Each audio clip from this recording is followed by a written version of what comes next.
త్రివిక్రమ్ గారితో ఎక్స్పీరియన్స్ ఎలా ఉంది? త్రివిక్రమ్ గారు, ఇటు పక్కేమో బన్నీ.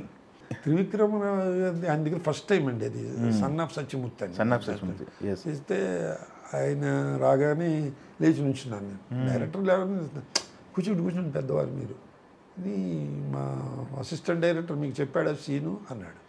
మీకు కథ చెప్పాడా అన్నాడు. కథ ఎవరు చెప్పరండి, సీనే చెప్తారు. అదంతా చెప్పేంత టైం ఉండదు కదా వాళ్ళకి. అవును. చెప్పలేదండి అంటే అసిస్టెంట్ తిడతాడేమో అని ఇది, చెప్పాడంటే చెప్పాడు కదండి అంటారేమో అని ఇది.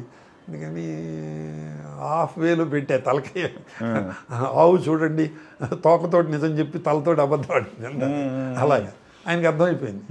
ఆయన పెట్టి సరే నేను స్టేజ్ ఆర్టిస్ట్ అండి ఇదండి, మీరు మీ బయోడేటా చెప్పక్కర్లా, మీ గురించి తెలుసుకుని వేషం ఇచ్చాం అని చెప్పి ఆయన చెప్పారనమాట.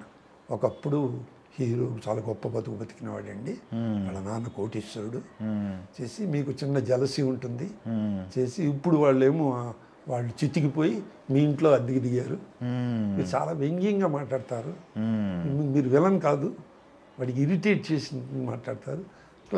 ఆ సీన్ అయ్యే టైంకి లాక్ కొడతాడు మిమ్మల్ని హీరో, ఇదండి సీన్, మీరు విలన్ కాదు, విలన్ యాక్ట్ చేయకండి, వ్యంగ్యంగా సెటైర్గా ఉండాలి అంటే, సార్ ఒకసారి చూపిస్తాను చూడండి సార్.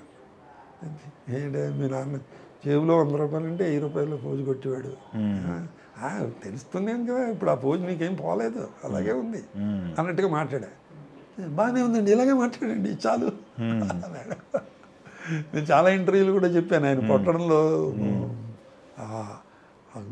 రిహార్సల్ పర్ఫెక్ట్గా వచ్చింది, ఆ వేలు నా కళ్ళజోడికి తగిలి నాకు కళ్ళజోడి కింద పడిపోయింది, పగిలిపోయింది, షార్ట్ ఓకే అయిపోయింది. చేస్తే అల్లు అర్జున్ ఆయన ప్రొడక్షన్ ఆయన పర్సనల్ సెక్రటరీని పిలిచి పెద్ద ఆయన కళ్ళజోడు బదులు కొట్టేశాను, ఆయనకి షాపుకి తీసుకెళ్ళి ఆయన ఎంత ఖరీదు అంటే అంత ఖరీదు పెట్టి కొత్తది కొనికి అన్నాడు. వద్దండి నాకు యాక్సిడెంటల్గా జరిగింది అది, మీరేం కొట్టాలని కొట్టారా, యాక్సిడెంట్ వద్దండి, నేను అలా మీ డబ్బులతో కొనుక్కోను, నా డబ్బులతో కొనుక్కుంటానండి, ఎలాగైనా ఒకసారి నేను టెస్ట్ చేయించుకోవాలి కళ్ళు నేను అని చెప్పాను. నో అదేం కుదరదు, మీరు నా డబ్బుతో కొనుక్కోవాల్సిందే.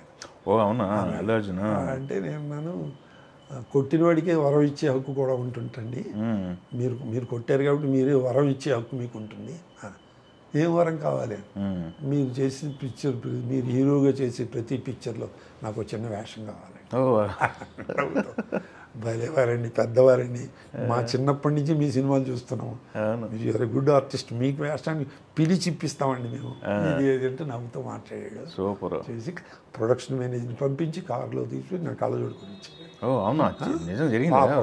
వాడు ఆ సెక్రటరీ వదలలేదు నన్ను, తిడతాడు ఆయన, కొనుక్కోపోతే నన్ను తిడతాడు, పొద్దున్నే అడుగుతాడు ఆయన కొనిచ్చేవాడిని కొనుక్కుంటారండి. సూపర్. అంటే అనుభవం గురించి చెప్పుకోవడం. అంటే మొన్న ఒక ఛానల్ ఎవరు అడిగారు, ఏమండి మరి మీకు పుష్పలో మరి వేషం ఇచ్చాడు ఆయన ప్రామిస్ చేశాడు కదండి అని అడిగాడు ఛానల్లో. అడిగితే అది ఆయన తప్పు కాదండి, నా తప్పు, నేను వెళ్ళి కలవాలి కదండి వాళ్ళని, ఆయన ఎక్కడుంటారో తెలియదు, ఆయన ఇల్లు ఎక్కడో తెలియదు, ఆయన షూటింగ్లు ఎక్కడో తెలియదు, ఎలా కలుస్తాను సార్, కలవడం కష్టం కదండి, అది అందుకని నేను కలవలేదండి, నాదే తప్పు, కలిస్తే తప్పకుండా వేషం ఇచ్చేవారు. అంతే కదా.